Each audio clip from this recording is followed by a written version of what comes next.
Olá, boa Oi, tudo bem? noite. Oi, como é que você está? Eu tô bem, doutor. E o senhor? Pontualidade britânica.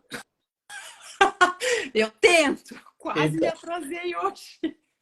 mas assim que é bom, né? Eu tento, quase me atrasei. É, Ó, o pessoal que tá entrando aí, ó, já temos aí uma galerinha na nossa live. Boa noite, pode. pessoal. Para quem tá aqui pela primeira vez, seja muito bem-vindo. Temos mais um encontro do projeto Doutor Me Explica. É uma parceria da BA com o Dr. Salomão, com o objetivo aí de explicar termos que não fazem parte do nosso dia a dia, enfim, traduzir aí alguns termos, aproximar o máximo possível essa linguagem mais da ciência para o senso comum. Meu nome é Catarine Souza. Doutor Salomão, muito obrigada por mais um papo. E aí, hoje, o nosso tema é comorbidades. Doutor, mas antes da gente começar, eu vou ter que dizer que eu pensei 300 coisas antes para tirar dúvidas, antes da gente entrar nessa palavra, que só hoje eu recebi, no mínimo, 10 pessoas me perguntando o significado da palavra comorbidade. Para a gente falar de comorbidade, eu fiquei pensando que eu dei uma fuçada na internet, entrei em alguns grupos de pais. E aí, doutor, eu fiquei com algumas dúvidas sobre algumas palavras que para mim não são claras. Podemos entrar já assim no assunto de sola? O que você quiser. Então tá. Doutor, a palavra diagnóstico, ela está relacionada exclusivamente à doença? Doença, transtorno, síndrome, condição, é tudo a mesma coisa. Porque para mim, no senso comum, eu uso aquela pessoa, ela tem uma doença, ela tem síndrome do pânico. Aquela pessoa, no senso comum, para eu chegar, aquela pessoa ela é transtornada, ela é perdida, ela é confusa, ela é maluca. Existem palavras que a gente usa no dia a dia que na hora de entender um quadro mais específico, uma situação específica, me gera confusão. O senhor consegue me ajudar? Talvez. Então, por favor. Vamos começar com a seguinte coisa, né? Muito do que se usa no cotidiano, na linguagem não muito formal, se você for ver direito, não faz o menor sentido. Me Então, explica. quando você diz assim, Caterine é uma moça transtornada, o que quer dizer isso aí? Você é doida, você alucina, você é uma psicótica, esquizofrênica, que diabo que você é? Então, a gente, sempre que possível, pelo menos em medicina, a gente tenta ficar muito afeito ao termo. Então, quando você pergunta o que é diagnóstico, é simplesmente a identificação de alguma coisa. Não precisa ser doença. Eu posso fazer um diagnóstico quanto ao grau de umidade da minha sala nesse momento. Eu posso fazer um diagnóstico quanto ao grau de sanidade mental de alguns deputados que eu vejo na CPMI. Eu não estou fazendo o diagnóstico de uma doença necessariamente, né? Eu estou identificando algumas características que, naquele momento, para mim, são relevantes. Quando você sai disso, o diagnóstico, você vai para transtorno, aí você começa a ter algumas dificuldades de nomear adequadamente. O que é um transtorno? É algo que faz com que alguém sofra em razão de uma determinada qualidade que ele tem ou que ele não tem. Então, qual é o transtorno do pânico? O nome está tentando dizer, né? É um sujeito que tem uma alteração que eu entendo que de vez em quando, ele tem crises de sensação de morte iminente, ele vai morrer, tem taquicardia, ele tem um transtorno. Por outro lado, ele também tem um episódio de pânico. tá? Por outro lado, ele pode ter uma doença, que é o transtorno generalizado de ansiedade com pânico. Então, na verdade, às vezes é muito complicado você deixar muito claro o que você quer falar com a palavra, porque depende muito em que contexto ela está sendo utilizada. Perfeito. E quando você entra nessa coisa, o que é uma condição, o que é uma doença, eu tenho um jeito muito simplista de resolver essa situação. Tudo que está na classificação internacional das doenças, que é editado pela Organização Mundial de Saúde, é uma doença. Entendi. Então, eu não vou discutir se a síndrome de Down é uma doença ou não.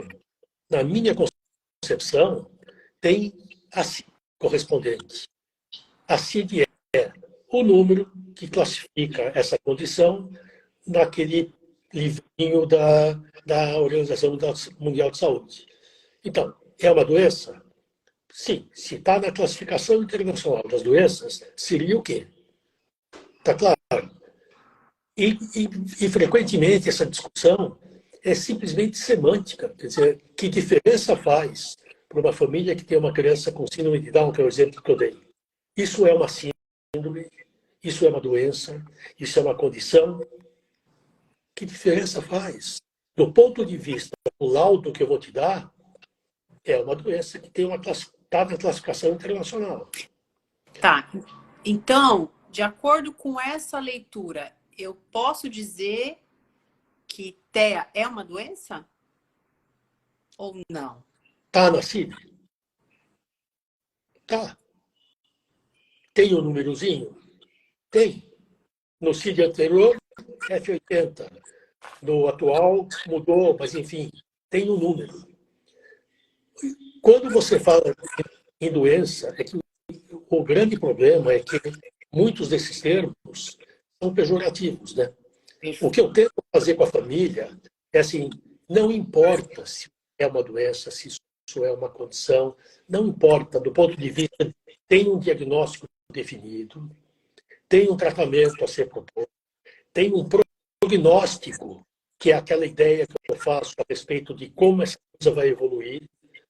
E eu não vou ficar perdendo tempo com essa história de que essa coisa métrica de que é doença, é condição. Isso não tem sentido nenhum, na minha opinião.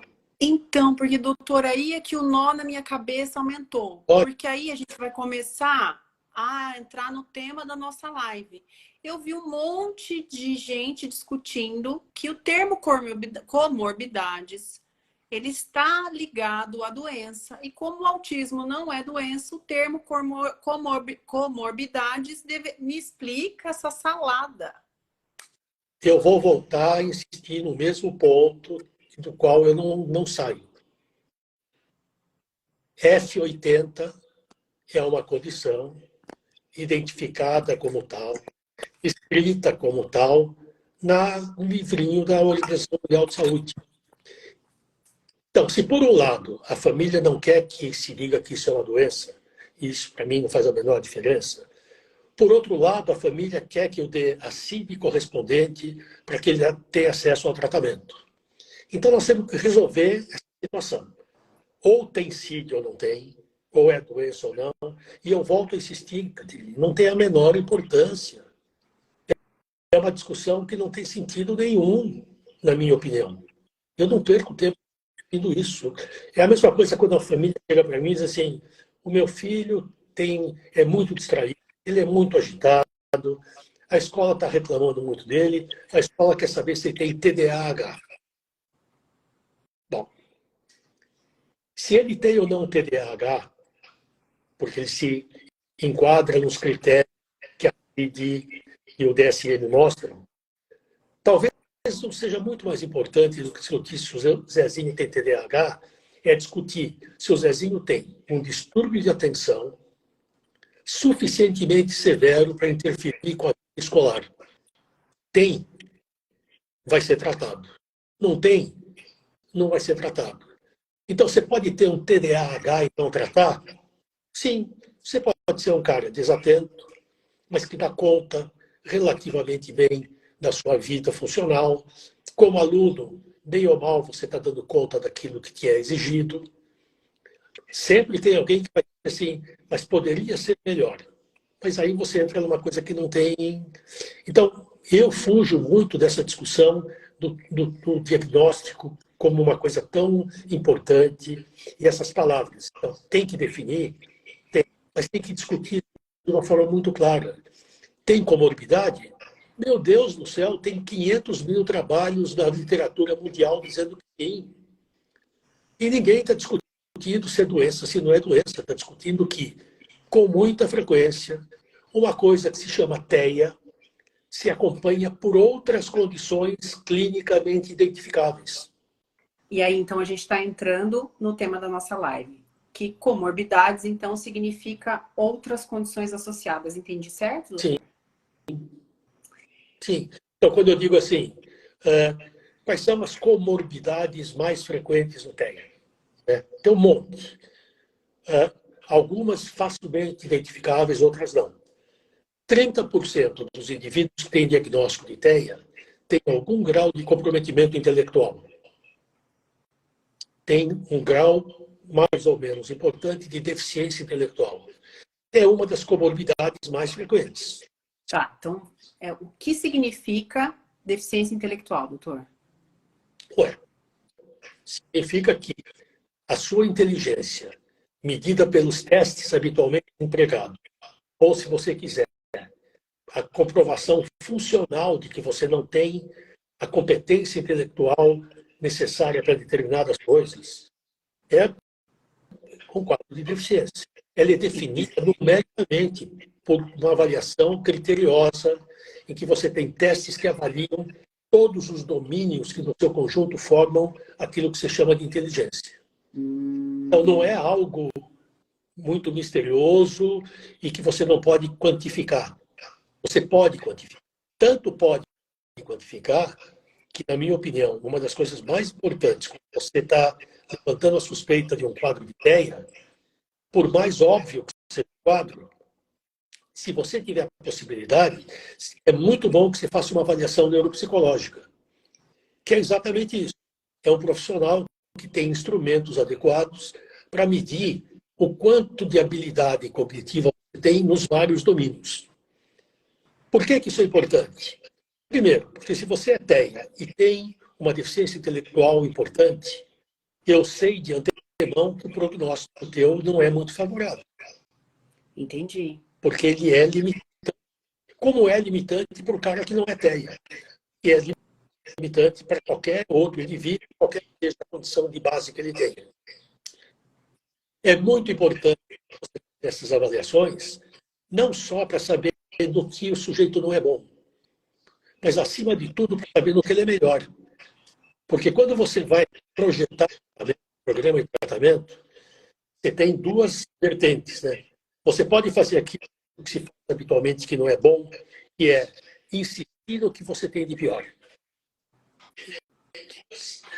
Ou eu posso... Como assim? Você não está me ouvindo? Eu estou te ouvindo. Tem algum problema com o meu som? Não, nenhum. Pessoal, vocês estão ouvindo? Porque eu mexi aqui no aparelho, uma pessoa eu vi que reclamou do som, mas daí depois eu levantei o meu aparelho aqui e aí ninguém mais reclamou. O pessoal tá legal o som? Vamos ver o feedback aqui do pessoal. Que tá cortando eventualmente o seu sinal, doutor. Isso. Tá travando. E aí, gente, é um sinal da internet que eu acho que a gente não consegue. Ó, para algumas pessoas tá ótimo. Então, agora eu esqueci onde que eu estava. Que porque as avaliações são importantes, Sim. no que elas são interessantes então, e como habitualmente a gente... Uma vertente, você insistir no que o cara tem de pior. O que me parece mais inteligente, eu aproveitar o que você tem de melhor. Então, por quê? Porque é por aí que você pode fazer com que o indivíduo atinja provavelmente o seu melhor potencial. Né? Suponha que o fulaninho é péssimo em matemática e é maravilhoso em português, história, etc. Evidentemente, ele precisa, do ponto de vista escolar, saber minimamente aquilo que exige de uma criança normal dessa idade. Mas será que não é muito melhor, a partir de um determinado momento, sem deixar de insistir no que ele não é muito bom, mas aplicar o máximo daquilo que ele é. Porque é isso que vai definir o que esse cara vai fazer no futuro. Eu tenho que pensar no longo prazo. Eu não posso pensar simplesmente naquilo que esse Joãozinho tem que saber matemática tão bem quanto matemática. Talvez ele não tenha esse potencial, mas talvez ele seja brilhante em outra coisa. Será que hoje, que se fala tanto em garantir a diversidade, não está na hora de você começar a explorar melhor o que cada um de nós tem de melhor e parar de insistir? O sujeito vai para matemática, tem aula particular de matemática, tem Kumon, dorme em cima da Bíblia de matemática. Deus, não sei se é a melhor coisa do ponto de vista de uma educação funcional, né? Então, Perfeito. avaliação neuropsicológica, sempre que possível, eu acho que deve ser feita. Tá. Alguém perguntou aqui se tem uma idade de início para aplicar essas avaliações, se tem uma idade ideal para isso. Não. Você tem instrumentos adequados para cada idade. Óbvio que se você puder aguardar até que a criança possa se manifestar melhor, possa entender melhor a instrução de um teste, evidentemente é melhor. Eu não vou fazer necessariamente uma avaliação neuropsicológica muito profunda numa criança de 2 anos, porque eu não tenho instrumento que possa avaliar também uma criança que ou não é verbal, ou ainda não entende muito as instruções, mas numa criança que tenha a condição de aceitar uma instrução, que consiga ficar sentado o tempo necessário para fazer um determinado teste, mas, acima de tudo, com um profissional capacitado, alguma coisa eu vou conseguir do teste. Pode não ser maravilhoso, pode não ser definitivo, porque você também tem que entender que uma avaliação desse tipo não é um filme, é uma fotografia. Me explica isso. É uma Polaroid, é um instantâneo de momento. O que o Joãozinho tem hoje num teste não significa que é o que necessariamente terá daqui a 2 anos. Tá. Então, deixa eu ver se eu entendi. Tanto assim que quando bons profissionais colocam claramente no relatório, né? Esses resultados vão para a avaliação que foi realizada agora, podendo se modificar com a passagem do tempo, etc. Óbvio. Ou seja, essa avaliação, esses testes, quando o senhor está chamando de foto, significa, então, é naquele momento e existem outras coisas que podem alterar o comportamento do meu filho no decorrer aí da estrada dele, a ponto desses resultados se alterarem. Se não houvesse, o que eu faria na minha profissão e o que os terapeutas fariam além de tirar dinheiro da família? Perfeito. É óbvio, podem ser modificados dentro de determinados limites. Então, é isso que tem que ficar muito claro. Hoje eu vi 2 crianças gêmeas com autismo severo, 7 anos de idade.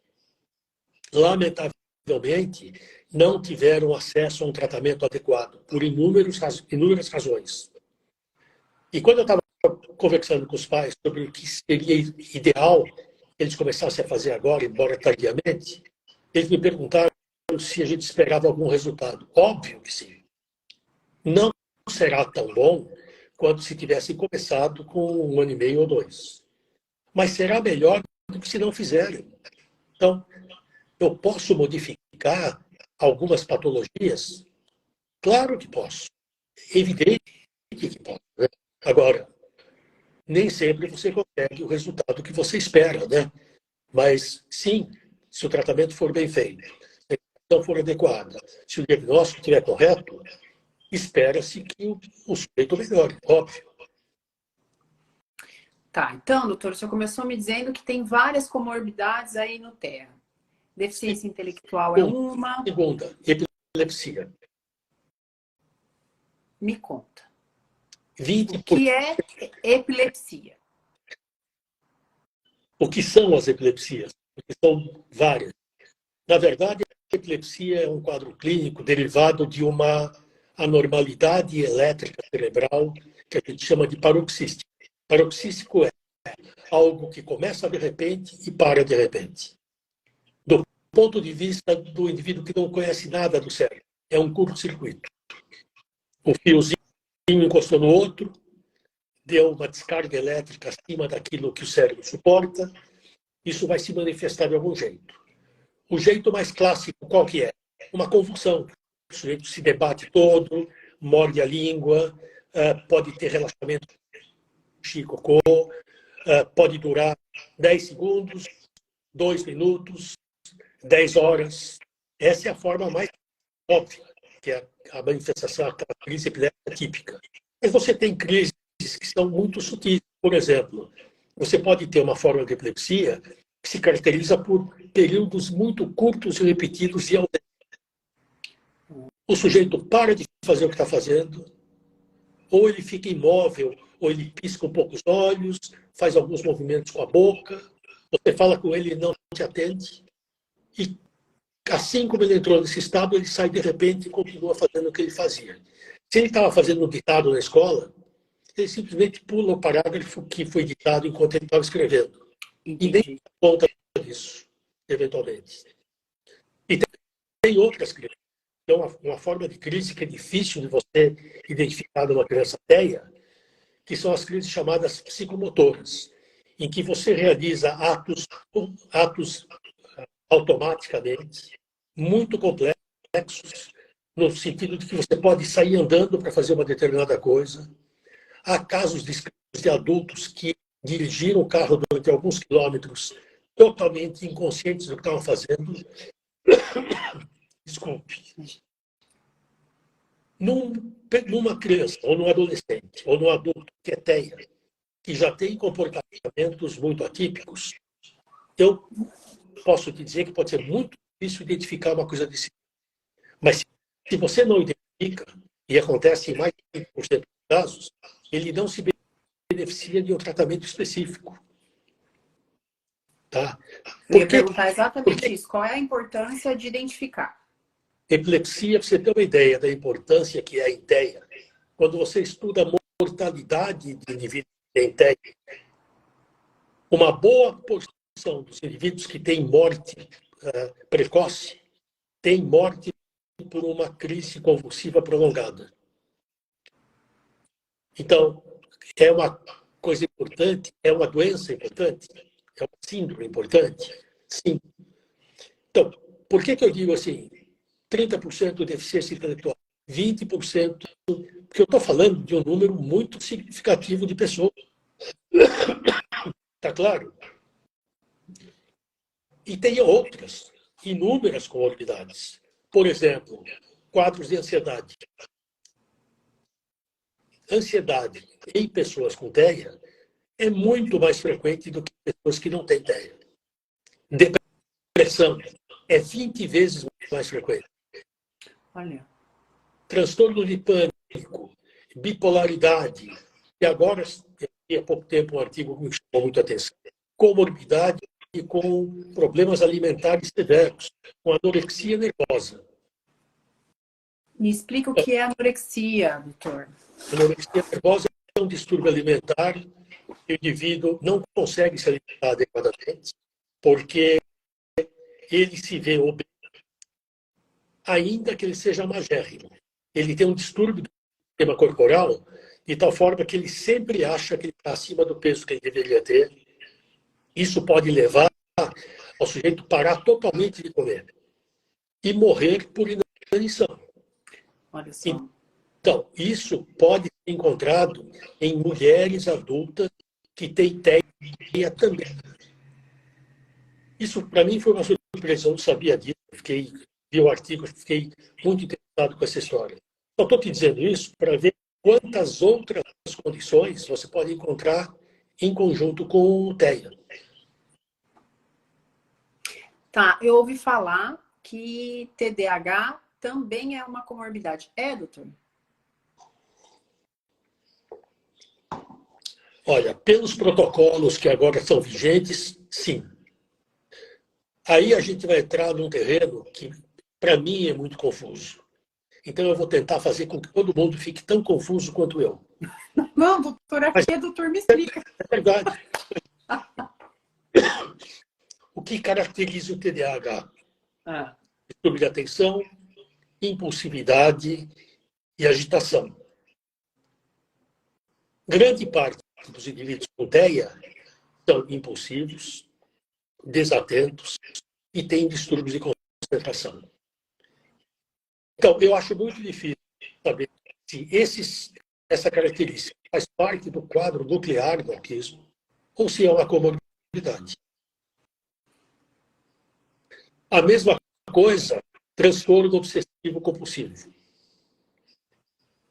Faz parte do quadro do autismo, na grande maioria dos casos, a presença de sintomas obsessivos compulsivos. Doutor, me explica o que é transtorno obsessivo compulsivo. É um transtorno que faz com que você repita de uma forma não proposital, não intencional e não funcional determinados atos. Se você não os faz, o teu nível de ansiedade vai subindo a tal ponto que você não aguenta. É aquela coisa que você vai dormir e, de repente, assim, será que eu fechei a geladeira? Isso acontece, eventualmente, em qualquer um de nós. Mas quando isso acontece num nível que leva o sujeito a um grau de ansiedade, que ele é capaz de levantar 15 vezes para ver se a geladeira está fechada, já começa a entrar num transtorno obsessivo compulsivo. Mas, de novo, é muito comum esse tipo de sintoma em autistas. E várias outras coisas que você pode encontrar em outras condições, tiques. Existe a doença dos tiques. Né? O que é um tique, doutor? Movimentos involuntários não propositais, repetidos e de curta duração. Piscar, mexer com a cabeça de repente. É muito comum em criança pequena, numa determinada fase, a coisa de piscar os olhinhos, como se tivesse uma coisa incomodando. Ou outros movimentos corporais repetitivos. Isso está presente no autismo muito frequentemente. Por que eu estou chamando a atenção para essa diferença entre uma comorbidade e algo que faz parte do quadro? Desculpe, com esse tempo seco, a minha tosse está difícil de aguentar aqui. Imagina, tenho certeza que ninguém está nem reparando, doutor. Estou aqui vidrado no que o senhor está falando, então fique à vontade. Então, eu já esqueci de novo. Cada tosse que eu tenho é um período de ausência que eu tenho aqui e de amnésia. Tá, o senhor estava trazendo a reflexão do porquê que às vezes é difícil separar O que uma acontece? condição de outra. Você acaba recebendo relatórios em que uma criança tem 5 CIDs. Ele é autista, ele tem transtorno de linguagem, ele tem dispraxia de fala, ele tem TDAH. Será que essa criança tem 5 condições diferentes? Ou será que ela tem um quadro de TEA que se manifesta através de todas essas pequenas coisas? Então, existe um jeito da gente... O jeito é, se você é legalista, é um termo que está muito na moda, você vai arrisca o que o DSM ou então você vai ter 5 signos. Se você é um cara um pouco mais prático, que me parece que é o melhor, você vai escolher qual é a condição mais importante, aquela que é prioritária, e essa merece o título que você vai aplicar ao indivíduo. Tá.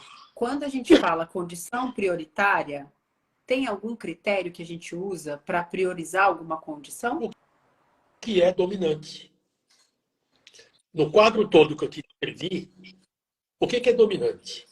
É a crise de ausência que ele tem quando, ou é a dificuldade de socializar, de comportamento e de comunicação. E isso, obviamente, é um critério clínico. E, obviamente, como tal, é muito subjetivo. Então, não se assuste se você receber de médicos diferentes terminologias diferentes. Porque eu posso, pela minha visão, valorizar muito mais um dos aspectos do que o outro está valorizando. Mas daí, doutor, de fato, se a coisa era deixar a gente com todas essas perguntas e confusos, conseguiu. Que bom, que bom. E aí, como pai e mãe, por onde eu começo? Se aqui eu tive um profissional que priorizou uma condição, aqui eu tive outro profissional que priorizou outra condição, o que eu faço com isso? Escolha um médico. Escolha um médico. Isso não se aplica só à Alteia. Isso se aplica a qualquer coisa da tua vida. Você tem qualquer problema oftalmológico. Se você for a 5 oftalmologistas, tenho certeza absoluta que você não vai ouvir a mesma coisa. E como leiga, você não tem para onde correr. Eu, como médico, quando paciente, tenho o mesmo problema que você. Quer dizer, então, o que eu faço para me proteger dessa história? Eu escolho um médico que, por conta do que eu sei dele, do que eu conheço, do que eu ouvi falar, do lápis que ele tem, eu escolhi esse cara. É o perfeito, é maravilhoso? Não necessariamente. Mas eu vou ser sujeito. Quando que eu vou ouvir uma segunda opinião? Quando alguma coisa que esse sujeito me diz, ou que ele me propõe, não bate com aquilo que o meu bom senso diz que é possível, Então, ou ele não está conseguindo resolver meu problema. Eu voltei nesse cara 3 vezes, ele insiste em me dar um determinado tratamento, eu continuo com os mesmos sinais e sintomas. Nesse momento, eu tenho o direito de pensar assim, será que não vale a pena ouvir uma segunda opinião? Eu acho que essa coisa da segunda opinião é um direito que todo paciente tem. Eu acho ótimo quando meus pacientes vão ouvir uma segunda opinião e, eventualmente, voltam para mim.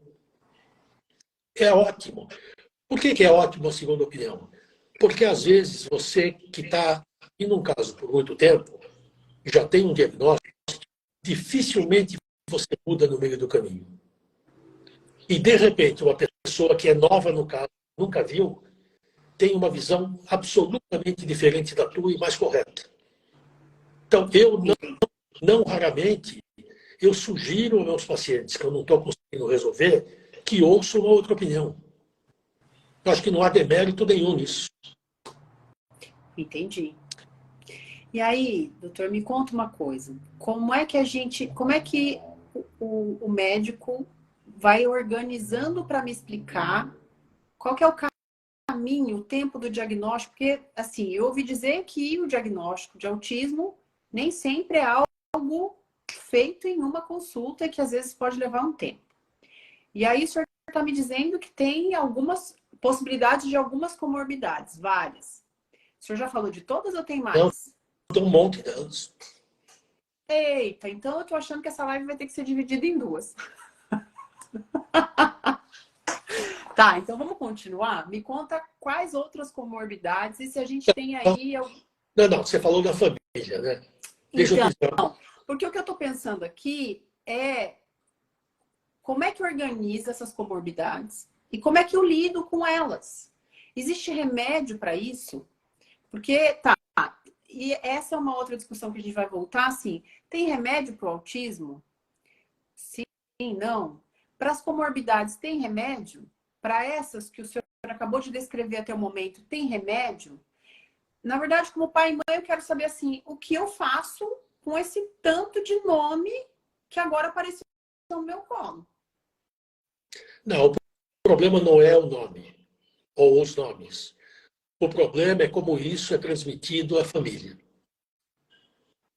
Então, não adianta nada eu virar para você, mãe de uma criança ateia, e dizer assim, o seu filho tem um transtorno global de ansiedade também.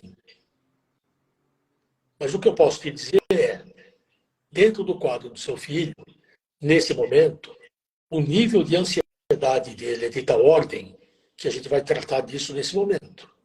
Então, tem tratamento? Tem.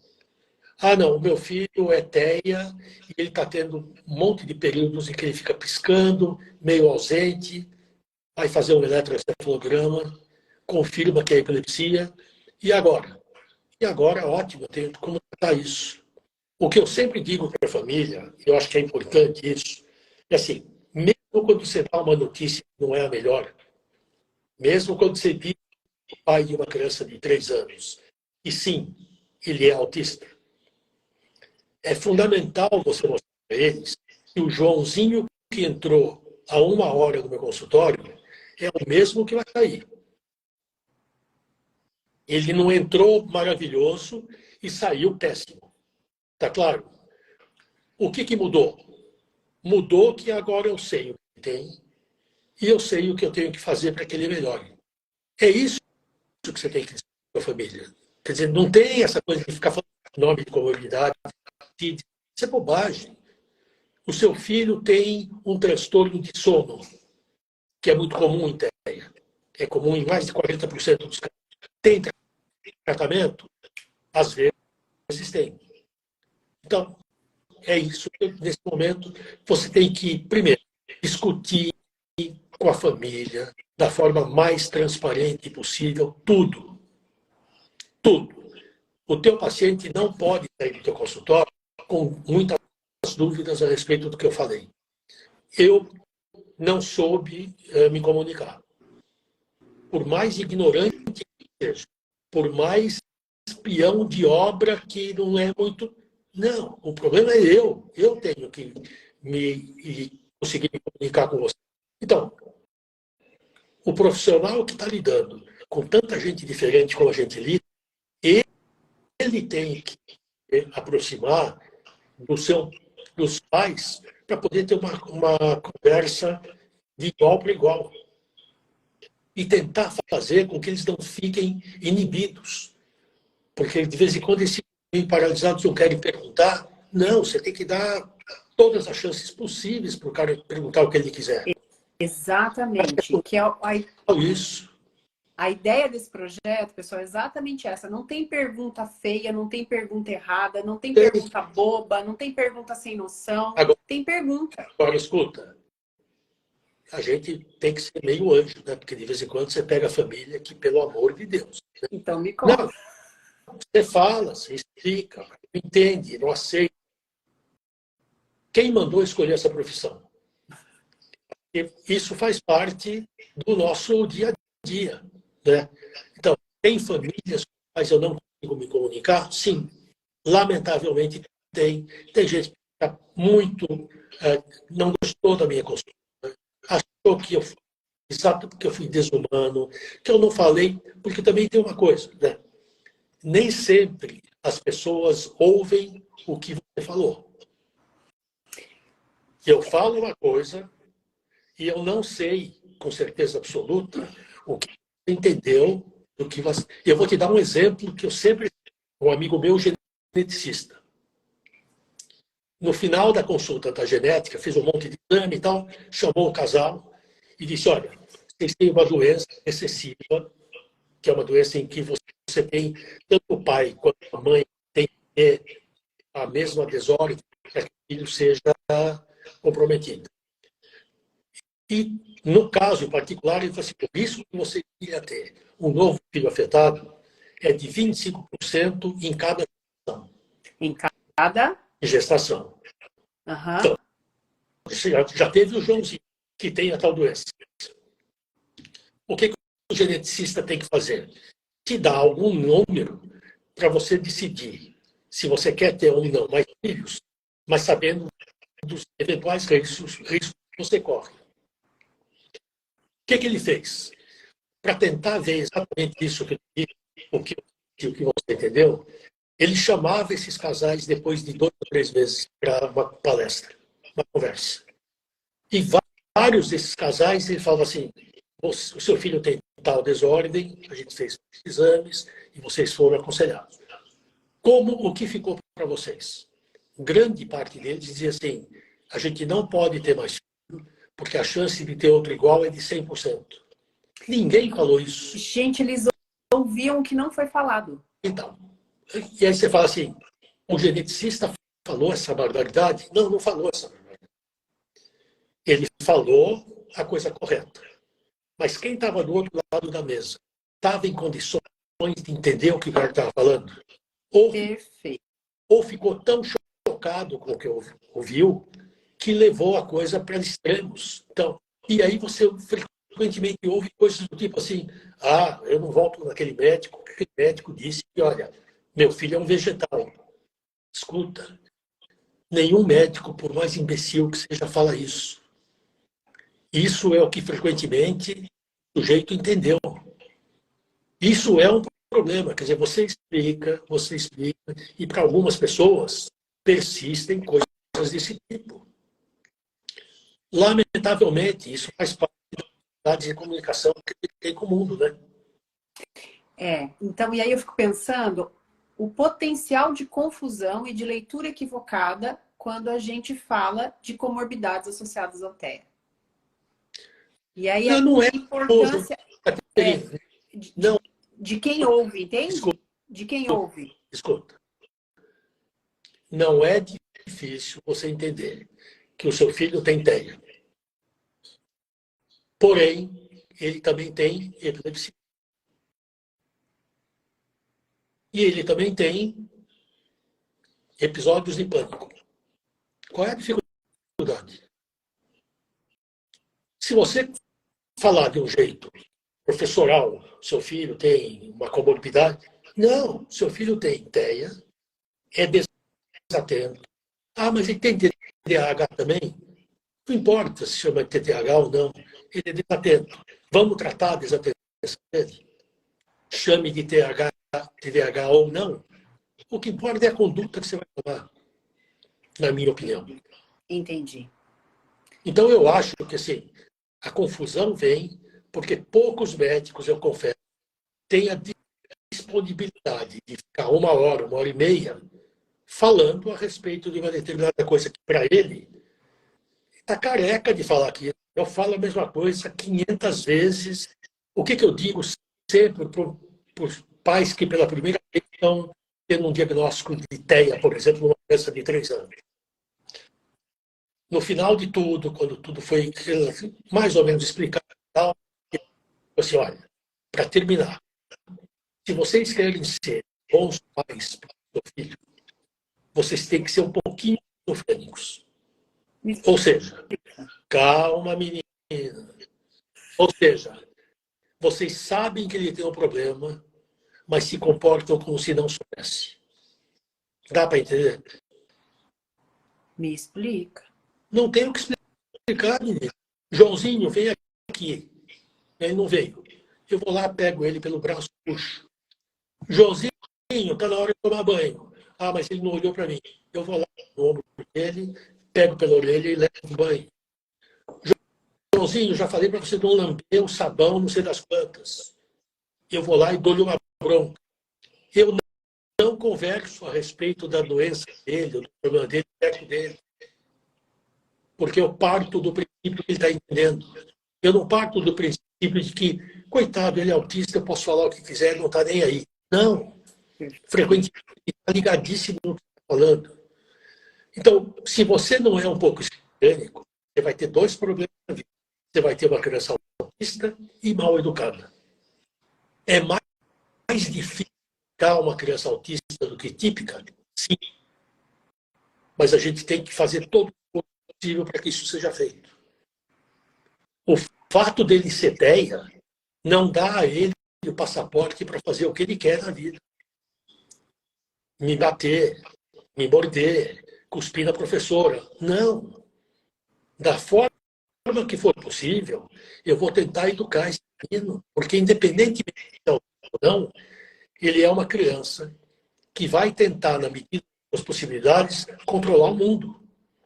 De que jeito? Batendo a cabeça na parede, quebrando a televisão, falando um palavrão, se ele for um pouco mais velho. Então, eu tenho que tentar educar partindo do pressuposto de que, sim, tem limites, mas eu vou fazer de conta que não sei que tem. Eu erro menos do que se fizer ao contrário. Coitado, é autista, deixa ele fazer isso. Mas ele quer ficar subindo e descendo no elevador do prédio o dia inteiro. Não, ele não pode fazer isso. O fato dele ser autista não dá direito a ele de estar fazendo uma coisa desse tipo, que é totalmente inadequado. Eu tenho recursos para tentar educá-lo de uma forma diferente do que se ele fosse uma criança típica. Mas eu não posso perder de vista essa questão. É complicado? Muito complicado. Muito. É mais fácil falar do que fazer. Mas é o caminho que você tem. Tá. E aí, doutor, deixa eu perguntar uma outra coisa. As comorbidades, elas podem, o senhor falou isso um pouquinho lá no começo da nossa conversa. As comorbidades associadas ao TEA, elas podem dar um parâmetro de prognóstico, de como essa pessoa, essa criança vai se desenvolver? Não. Alguma sim. Então, eu te falei no começo, né? Se você tem deficiência intelectual da aldeia, já é um caso em que a evolução não vai ser boa. Evidentemente. Porque eu estou lidando com uma criança que, além de ter TEA, tem uma limitação intelectual. Que, se for muito severa, torna o prognóstico muito reservado. Entendi. Tem que lembrar que, embora a gente esteja vendo um monte de crianças autistas hoje que são espertas, socialmente até adequadas, a gente está falando de uma população que tem representantes que são severamente comprometidos. Inclusive, a ponto de, numa determinada idade, ser colocados numa instituição. Tá, ou seja, doutor, o senhor está me dizendo, eu estou lembrando da nossa última conversa, que comorbidades e o nível, o grau de autismo vai falar também do prognóstico dessa pessoa, dessa criança.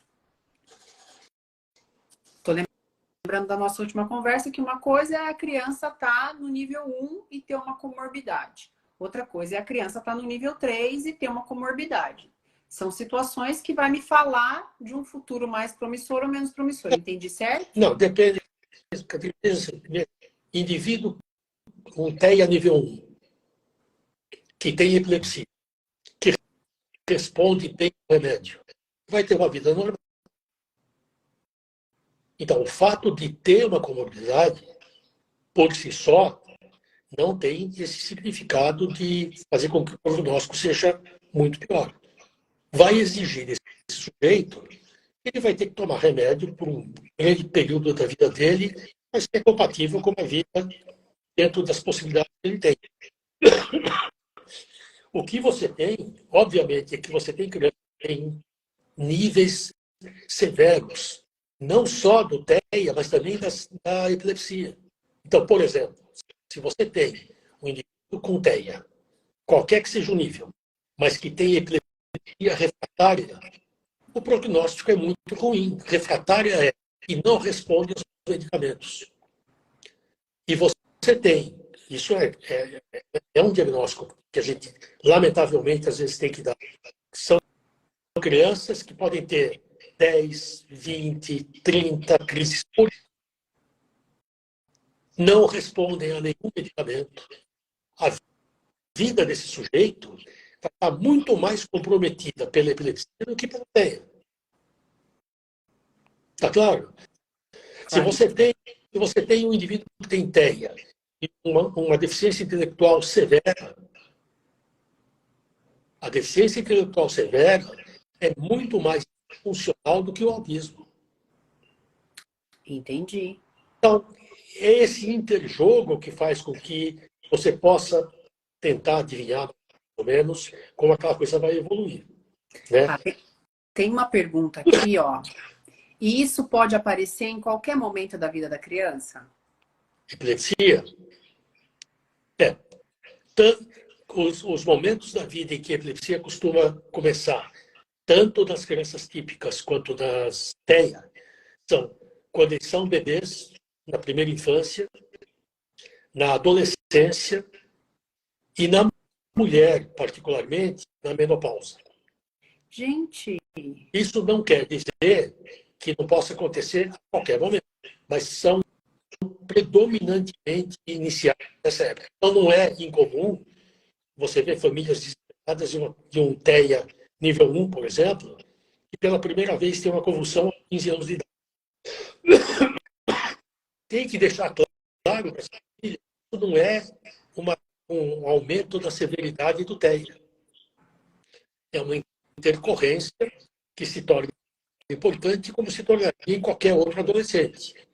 Vai ter que tomar remédio, causa da epilepsia, enfim. Entendi. Alguém está falando aqui caixinha de perguntas. Eu ia dizer isso no final da live, mas como tem muita gente perguntando aqui se vai ter oportunidade, depois da nossa última live, a gente combinou de deixar essa informação aqui. No final da live, se vocês puderem mandar direct para a gente com todas as perguntas, a gente vai organizar um modo de responder todas as dúvidas. Beleza? Vamos lá para mais perguntas aqui.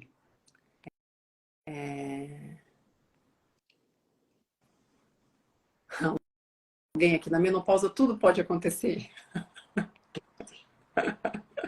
Tá, alguém está dizendo assim, ó, todas as comorbidades, aí todas eu achei, mas enfim, todas as comorbidades podem acontecer em qualquer idade? Não.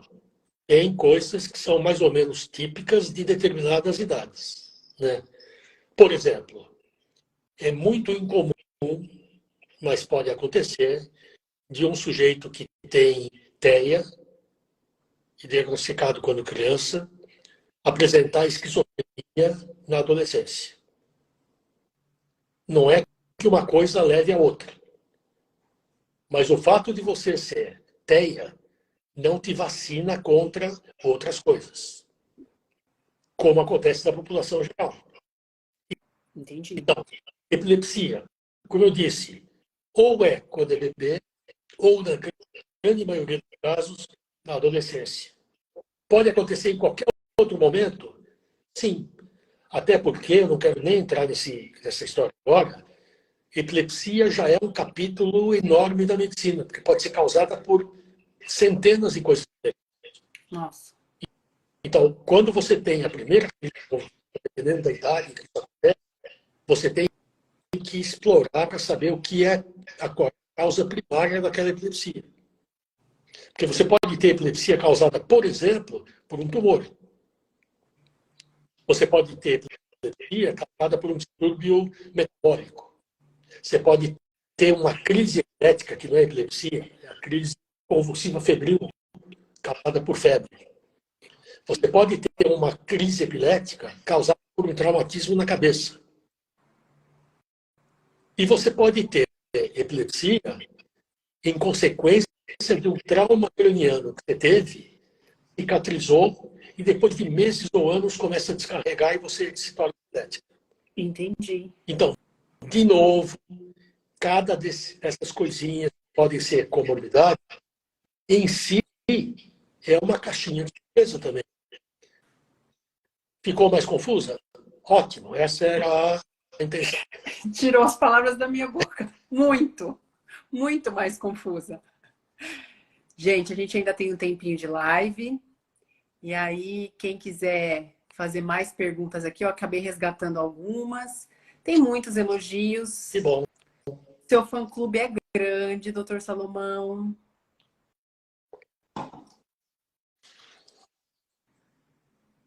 Bem grande. Tá, doutora, a gente não conseguiu falar de todas as... Existe aí como a gente mapear todas as comorbidades possíveis associadas ao TEA?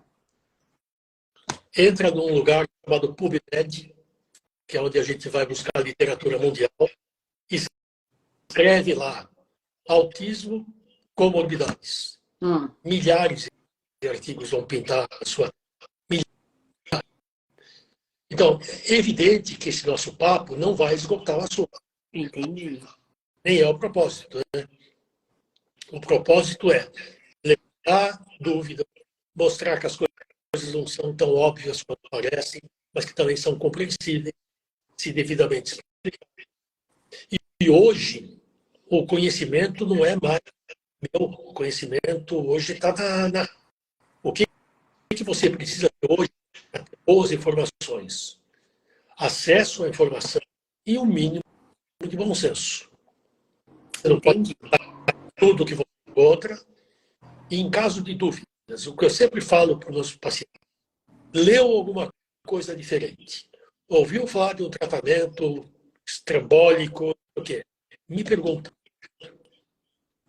Perfeito. Porque se eu não souber, eu vou ser super franco em te dizer que não sei. Me dá uma semana que eu vou ver o que é. Vamos procurar a Vamos resposta. procurar, pois é, óbvio. Perfeito. Deixa eu ver mais perguntas aqui. Aqui está falando TEA e bipolaridade. Tenho visto alguns casos. Primeiro, doutor, o que é bipolaridade? A gente já está no finalzinho, então vou pedir um É um resumo, distúrbio. se possível. Se não for possível, gente, tudo que ficou de dúvida que não foi respondido, pode mandar tudo para o direct, que a gente vai transformar em resposta, se não no privado para vocês, em live depois. Mas bora lá, doutor. Polaridade é um distúrbio psiquiátrico caracterizado, como o nome está tentando dizer, que o seu humor varia de grande excitação a grande depressão.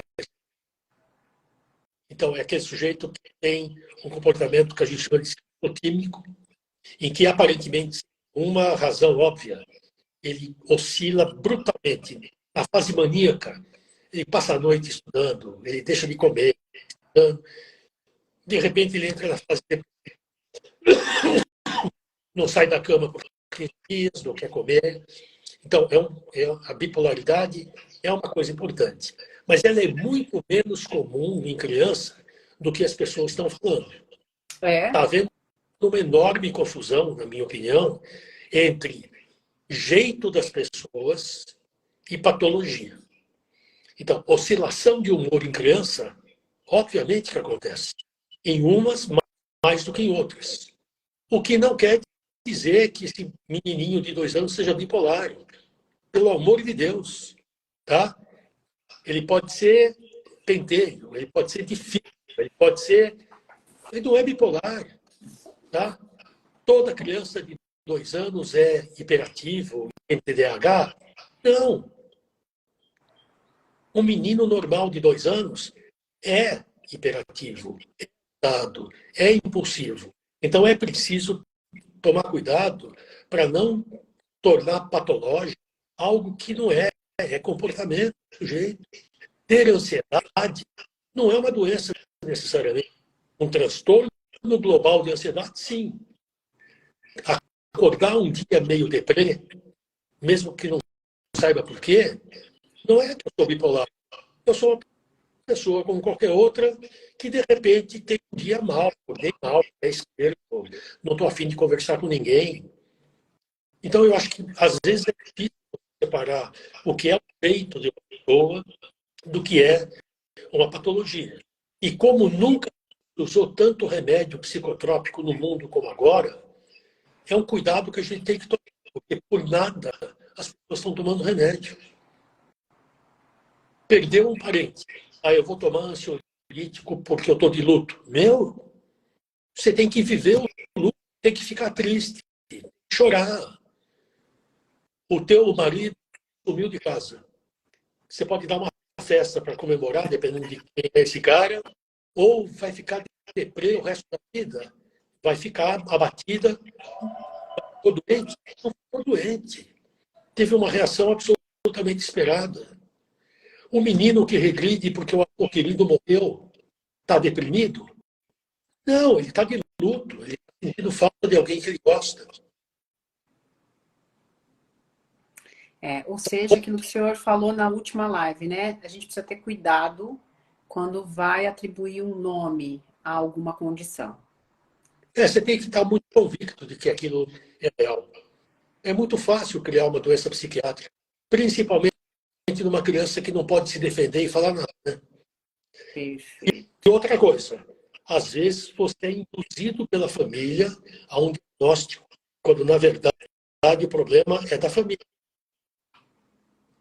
Então, para quem tem mais jovens de 21 anos ou pais de 50?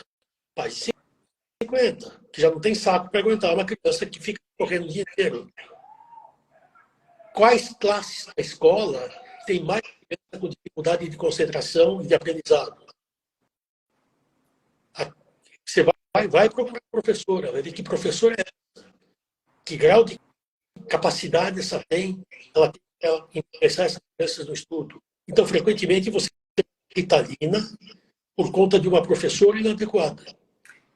E é um cuidado que você tem que tomar, um extremo cuidado. Dar remédios para uma criança é de uma extrema responsabilidade. Eu acho que isso é uma coisa que eu vivo a todo momento.